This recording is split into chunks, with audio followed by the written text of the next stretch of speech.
Opinions expressed on KUR are not necessarily those of Kutztown University, Kutztown University Student Government, Kutztown University Student Services Incorporated, KUR staff and management, or other affiliated organizations.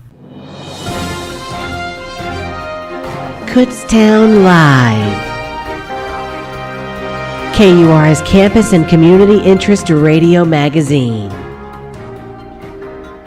You can always be a part of Kutztown Live by giving us a call at 610-683-4859. And now, this is Kutztown Live. And good afternoon. Welcome to Kutztown Live here on the radio voice of Kutztown University, KUR, 23rd of October, 2018. How are you today? Mike Reggs here. On Kutztown Live, the weekly community campus and community interest talk radio magazine. And as we do every other week here on the radio program, I step aside and turn the microphone over to our guest host, Lori, the director down at the Northeast Berks Chamber of Commerce, who gives us a little briefing on what's happening down at the chamber, and then she goes from there and interviews a chamber member of the week and talks to them about what they do. So I'm going to turn it now over to Lori. Lori, we're already getting dangerously close to the end of the year already. It's funny how fast things fly. How's things going down at the chamber? Well, thanks for welcoming us into the station again this week, Mike. The year may be ending, but we still have a number of activities for our businesses. And of course, we're very excited to have launched our 30th anniversary year in September. So we'll be hearing more about the anniversary, our founders and founding members as the months go on. Coming up in the next few weeks, we have our final breakfast meeting of the year on November 16th at Keystone Villa. Those meetings start at 7:30 in the morning and they run till 9. We will have a speaker who's been here in the studio with me, Pam Visalio from Continual Impact, and we'll have our second student recognition program of the season. Again, that is on Friday, November 16th at Keystone Villa. All registration information for programs, networking activities, and special events can be found at our website at northeastberkschamber.com, or you can contact us at the office here in Kutztown at 610-683-8860. Also coming up in November is an annual event called Small Business Saturday, and the Chamber is partnering with Kutztown Community Partnership to organize a special event this year on that Saturday starting at 9:30 at the Main Street Inn. And you'll find more details on our communication platforms and our e-blast newsletters in the weeks to come. Last but not least, on December 7th, which is a Friday, we will be hosting our second annual holiday potluck and Giving Tree project at the Chamber office.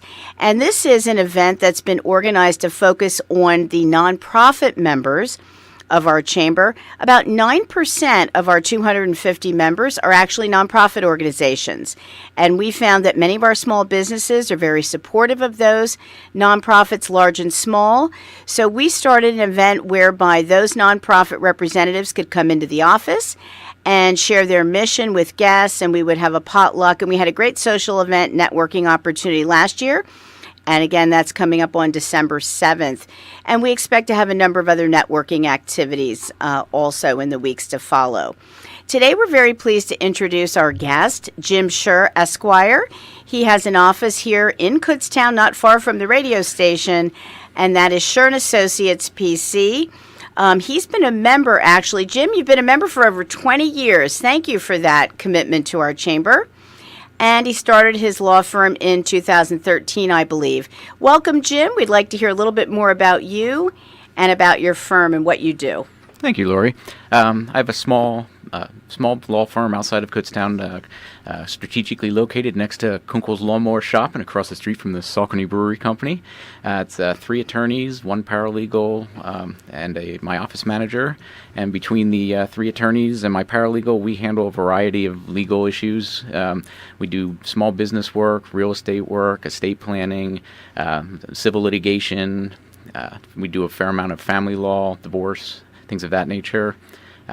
My new associate, Amanda O'Driscoll, she does, believe it or not, equine law. So we've branched out into some subspecialties. But my personal primary focus is the small business work, estate work, and the real estate work. So I do a fair amount of estate planning and administration, write wills, trusts, and power of attorneys, and we administer quite a few estates every year through the court system. Now, Jim, with a focus on small business, and as you know, our chamber is predominantly small business members, about 60%, have you been able to make connections with clients through your chamber membership over the years? Oh, yes, of course I have. The chamber's been a great resource for me, and it's been a great outlet to go to on a monthly basis and meet and greet other people in the community who have small businesses, and a fair number of them are clients of mine, and we provide all kinds of services to them. Like I said, being a small business, being part of my practice is just part of what you do for a small business person. It's you do the estate work for them, you do real estate work for them. There's a breadth of things that they need, and unfortunately, that also includes the occasional DUI or the child who gets in trouble for some sort of misdemeanor offense. But the small business clients of mine, we do entity formations for. I do buy-sell agreements for. We do employee issues. The whole gamut of things that a small business owner would run into. So you talked about wills a minute ago. Do you find that most people are really prepared? I mean, I know I have friends my own age who don't have wills at this point.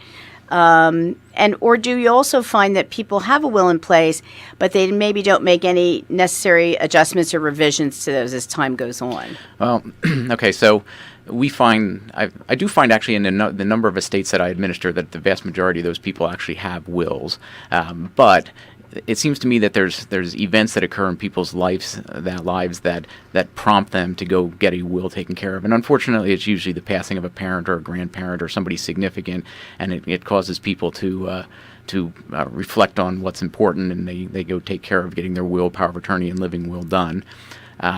It is very important to have a will, because without a will, you're stuck with the intestate statute in the state of Pennsylvania that dictates where your property goes. And the general assumption among most of my clients is that if they pass away, their property goes to their spouse, when indeed that is not true. If you have children with your spouse who are all your biological children, then the first $30,000 goes to your spouse, but the balance of your estate is split equally between your spouse and your children. Interesting. Your probate estate. And remember, your probate estate is those assets in your name alone that do not contain a beneficiary designation. If you have stepchildren involved, your estate is split equally between your spouse and your children and stepchildren, which can be a really undesirable result. That could be complex, I think, with some blended families. Absolutely. So the safest thing to do is to have a will drafted.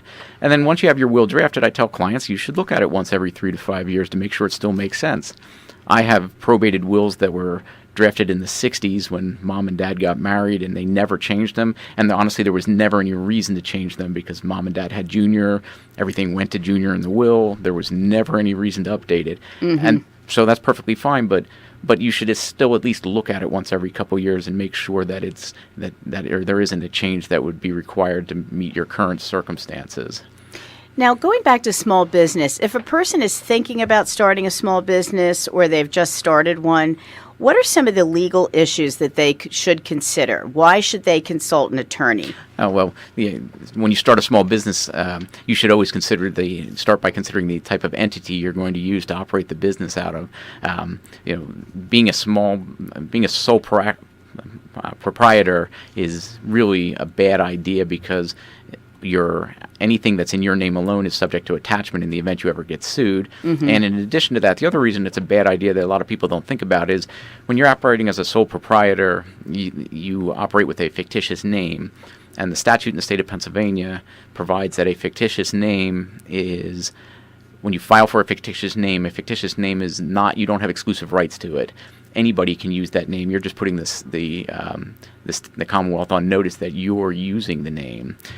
So what you really need to consider is setting up an entity, and really the two choices for an entity are an LLC or an S corporation. And so in this day and age, LLCs are really popular. They are very popular. I see that designation every day with most of our members. Yes. Well, they're so easy to set up, and they have so much less formality than the corporate structure does. An LLC doesn't have shareholders. It doesn't have officers. It doesn't have board of directors members. It just has members. So you dispense with a lot of unnecessary meetings, which most clients don't have anyway, and it's just much easier to operate. The downside to an LLC is that often LLCs are either taxed as a sole proprietorship or they're taxed as a partnership. And so some clients don't like the structure because they want to be on payroll, in which case their accountant has to file the necessary paperwork to have them taxed as an S corporation. What is an S corporation, Jim? An S corporation is just a corporation that the individual who operates has chosen to have taxed under that section of the Internal Revenue Code. And an S corporation doesn't pay taxes itself. An S corporation files an information return with the government, with the IRS, and with the Pennsylvania Department of Revenue. And the individual owners of the business claim the taxes on their personal income tax return. And that's generally advantageous because the tax rates for a corporation, a C corporation which pays its own taxes, the tax rates for that type of corporate entity are much higher than the tax rates for most individuals under most circumstances. Jim, the listeners have heard about some of your specialty areas of practice. How can a person get in touch with you if he or she has additional questions or wants to learn more about what you do? I can be found on the internet at sherpc.com, or they can reach me via the phone at 610-683-0771. I also wanted to mention that Jim is now 2 years into his first 3-year term as a member of the board of the Northeast Berks Chamber of Commerce. And Jim, of course, you're also the chair of our governance committee, yes. Which is a very high-functioning committee. It's very necessary for nonprofits to have an active governance committee because we look at so many different matters of governance. It's amazing how many there are, actually, for our small organization and for many nonprofits. Is there any specific nonprofit work that you've done? My role with nonprofits is generally entity formation. I have various types of nonprofits that have come in my office over the last 23 years of my practice, and what they're looking for is advice on the setup and the qualification under the Internal Revenue Code to be treated as a nonprofit. The setup of a nonprofit is unique to the nonprofit world because your articles of incorporation have to have very particular provisions in it that would not be in a standard set of articles of incorporation for any other small business. Interestingly, or at least to me as the attorney, the Internal Revenue Service actually made it a lot easier a couple years ago for nonprofits to qualify for nonprofit tax status with the IRS. As awkward or weird as this is, the fact is that you can set up a nonprofit in Pennsylvania that is structured as a nonprofit, but that doesn't mean that you qualify for tax purposes to be treated as a nonprofit by the IRS. Those are two very different applications. Yeah. And so a couple years ago, the Internal Revenue Service implemented a new program on their website that allows small nonprofits to fill out the application online and submit it, and it's much, much easier than the old forms. The old forms were like 20-some pages long and required numerous documents to be attached, and it was not uncommon for my clients to have to retain the services of an accountant to sit down, fill out the form. It cost a lot of extra money, and for small nonprofits, they've made it a lot easier. And, of course, there are different designations for nonprofits. For example, the Chamber is a 501c6 as opposed to a C3, which is a charitable nonprofit. That's correct. There are. I think there's actually like 20-some different nonprofits under the Internal Revenue Code. Most clients think of the nonprofit as a 501c3, which is your charitable nonprofit. And I set up a lot of charitable nonprofits, but we set up nonprofits also for like youth sports organizations and social organizations and things like that, which are either a C6 or C7. There's a couple different designations that you would find for them.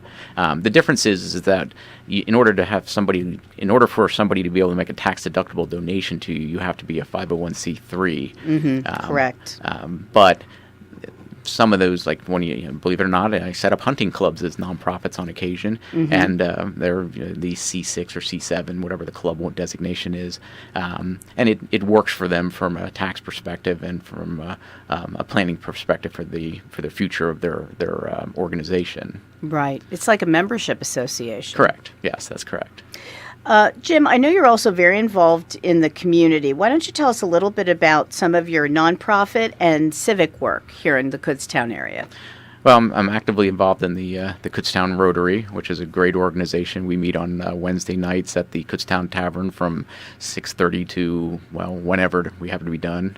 They can be late evenings, but they're a great group of people, and they're heavily involved in all kinds of activities in the community, providing all kinds of services. I mean, we do everything from participate in the merchant trick-or-treat night to the potato project, where we assist the iHeart Harvest with the growing and potatoes for the Berks County Food Bank.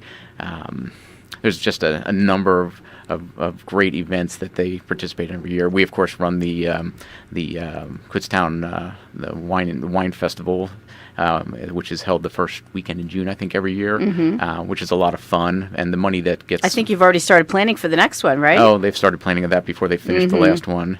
But it's a great event because all the proceeds, or the net proceeds, I should say, from that event basically go to support local organizations where we donate money to the fire companies and places like Kutztown Strong, and places that can use an infusion of cash to keep their operations running on a yearly basis. Are you involved with Friend Inc. at all, or have you been? No, that's one I have not been involved. Well, I shouldn't say that. I mean, as a You're community a member, as a supporter, I love attending the Friend annual the Bake Off. The Bake Off. Oh, the Bake I love Off. it. My wife and I were bakers there 2 or 3 years ago. That's what I was thinking. That's a really fun event, and that's the people there are just genuinely nice people, and they want to be involved, and it's really a worthwhile cause. Well, thanks for letting us get to know you a little bit better, Jim. And again, if somebody wants to reach out to you at the law firm, how can they get in contact with you? I'll just call my office manager, Chantel, at 610-683-0771. Thank you, Jim. Thanks, you. Mike. Thank you both. This has been Kutztown Live.